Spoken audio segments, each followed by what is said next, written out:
We've always been smug enough to believe that everything born on this planet exists for a purpose that serves humans, or at least that it obeys human logic.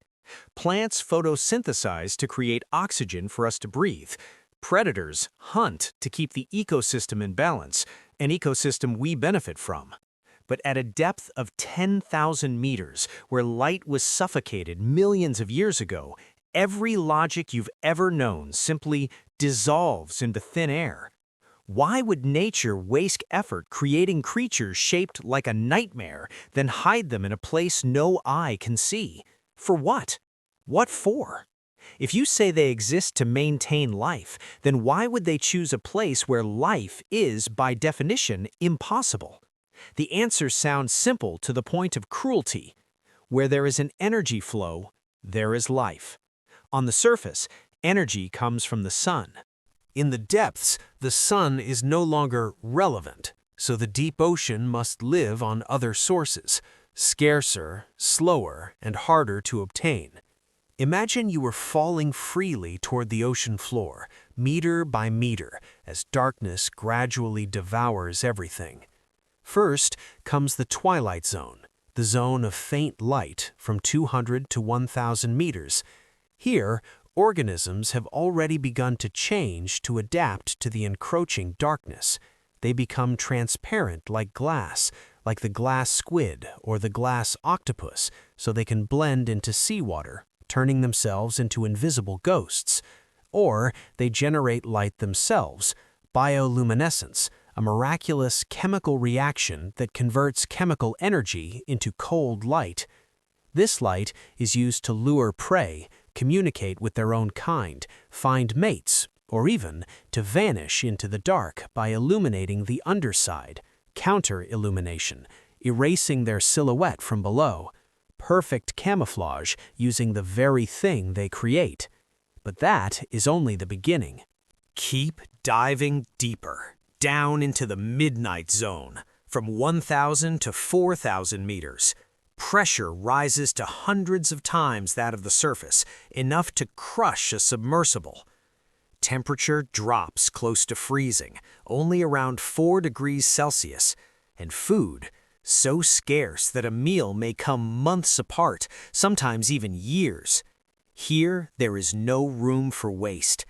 Many species have bodies that are soft, gelatinous, like jelly, so they can withstand the immense pressure without needing rigid bones, because rigid bones would shatter.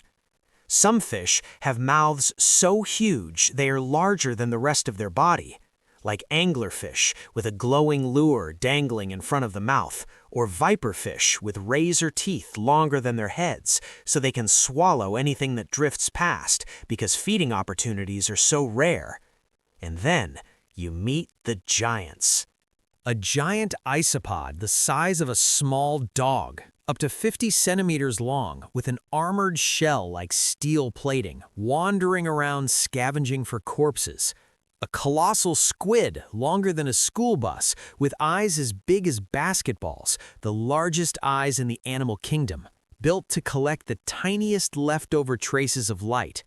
A Japanese spider crab with legs spanning nearly 4 meters, moving slowly like a mechanical machine from prehistoric times. This phenomenon is called deep-sea gigantism. Let me drip the knowledge to you gradually. The first reason: food is scarce. On the seafloor, there is no light, no photosynthesis. Food mainly comes as marine snow, sea snow, organic fragments falling from the surface like invisible rain, fish feces, dead plankton, scraps of meat, fish scales. To us, that's garbage. To the deep sea, it's a rare meal, sometimes the difference between living and dying. To survive long periods of hunger, a large body helps store energy better, like a massive warehouse. A large body also has a lower metabolic rate according to Kleiber's law, a mathematical rule describing how energy use scales inversely with size. They burn energy more slowly, survive longer without needing to eat often. A colossal squid might live for decades with only a few large meals. The second reason: cold. Cold water holds more dissolved oxygen than warm water. A large body needs more oxygen to sustain itself, and here, oxygen is abundant, allowing cells to function without deficit. Moreover, according to Bergman's rule, an ecological principle, in cold environments, a larger size helps retain heat better because the surface area to volume ratio is smaller, reducing heat loss. Though the temperature here is only around 4 degrees Celsius, it is still an advantage that saves precious energy. The third reason, fewer predators. In the abyss, there are fewer predators than in shallow waters because fewer organisms dare to descend that deep. Large size becomes a defensive advantage. Few would dare attack a giant squid with sharp hooks and toxic ink. But all these adaptations are not only for survival, they have a bigger purpose in the global ecosystem.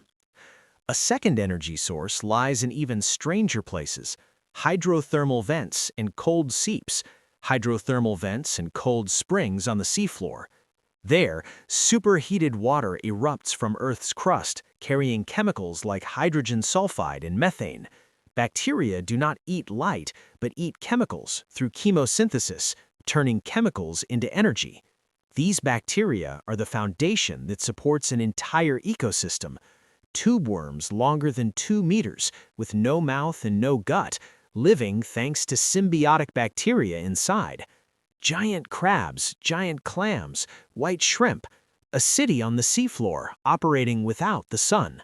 The deep sea does not exist because it is mystical. It exists because it knows how to cling to energy, no matter how fragile. And when energy is scarce, evolution does not create things that are beautiful. It creates what cannot afford to miss an opportunity. Oversized mouths, teeth like fish hooks, bellies swollen like bags, soft bodies so they won't be crushed, light to lure or to deceive. We call it bizarre because we judge it by surface standards. But in the deep sea, it is simply another word for truth, optimized to survive. Seen from the surface, the deep sea looks like an empty, dark void. But seen through ecology, it looks like the planet's engine room, the place where everything that falls must be processed and nothing is allowed to lie still for too long. Every day, sea snow continues to fall, billions of tons of organic matter. Detritivores, scavengers, and armies of microorganisms will chop, grind, and decompose, turning death into nutrients, then passing it along the food chain in the dark.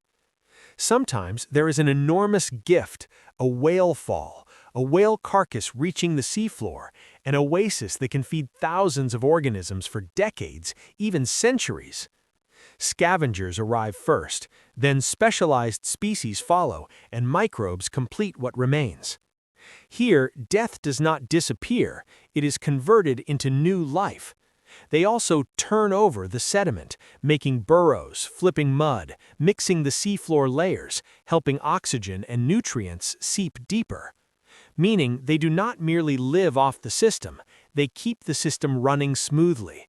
And, most importantly, the deep sea is a massive carbon reservoir for Earth. Every year, billions of tons of carbon from the surface sink down in the form of marine snow, stored for thousands of years, even millions of years. It is estimated that the deep sea contains more than 10 trillion tons of carbon, more than all tropical rainforests combined. It helps regulate climate, absorb excess CO2 from the air, and slow the pace of climate change. Without it, Earth would be far hotter. The deep sea teaches us an extremely powerful principle. Life does not need light, it needs energy flow. And here is the point that makes people go quiet. If life can build cities without sunlight on Earth, then the oceans beneath the ice of Europa, a moon of Jupiter, or Enceladus, a moon of Saturn, suddenly become suspicious in an intriguingly exciting way. No light, but there could be similar hydrothermal vents, energy from a planet's core. NASA and scientists are using Earth's deep sea as a laboratory to prepare for missions exploring those extraterrestrial oceans. Not because they are certain there are aliens, but because the deep sea has proven conditions not meant for humans do not automatically mean not meant for life. There is a very common mistake, treating what you cannot see as unimportant. The deep sea is out of sight, so in many people's minds it is only the dark zone at the bottom, distant and irrelevant. That is why deep-sea creatures are often given two very shallow labels, either monsters for entertainment or that's weird, cool, move on. But the truth is, the deep sea is not an add-on. It is the largest volume of habitat on the planet, and it runs the foundational processes the surface depends on. Deep-sea organisms take part in recycling matter, processing what falls down, keeping the ocean from becoming a massive graveyard. Some carbon is transported down deep and locked away long-term, meaning the deep sea is tied to Earth's climate breathing, even if you never notice it in an ordinary day. The most dangerous misunderstanding is thinking it's so deep that humans can't affect it, but our traces have reached the bottom. Microplastics have been found in the bodies of organisms in the Mariana Trench. Deep-sea mining plants would grind up the seafloor to extract rare metals for electric car batteries and smartphones. Noise and artificial light disrupt vents. The deep sea recovers very slowly. Cold, low energy, slow reproduction. A wound down there does not last a season. It can last decades or more. With only one difference, it lies in darkness, so it's easy to ignore.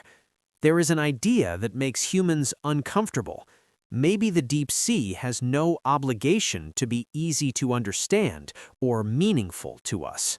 We are used to living in light, used to using our eyes to understand, used to naming things to feel like we are in control. But the deep sea is where eyes become powerless. Down there, you are no longer the confident observer. You are merely someone who stumbled into a system that was not designed for you. Deep-sea creatures can live their entire lives without ever being seen. They do not need an audience. They do not need recognition. They communicate with light, chemicals, vibrations, things humans have only begun to touch through machines. A flash that looks beautiful to us might be a complete message to them. Stay away, this is territory, or come closer and die. And when humans bring lights, cameras, and submersibles down there, we often call it discovery. But try thinking differently. It can also be a form of intrusion. Blinding light, engine noise, vibration. Against a world that evolved in silence, that is sensory pollution. Even the act of seeing can change behavior. Humans always want everything to have a purpose. We ask, what for? As if nature must answer in the language of stories. But nature does not write scripts. It operates on one simple principle. Whatever can survive exists. An oversized mouth wasn't created to scare us. It exists because those that failed to seize the opportunity died. A glowing body wasn't created to beautify the ocean. It exists because that light once helped it survive one more time. In evolution, purpose is not intention. It is the result that gets preserved through countless rounds of trial and error. So, deep-sea creatures are not born to be useful by our standards. They are born to live in their world, and in their existence, they remind us that sometimes being allowed to exist is already a reason big enough.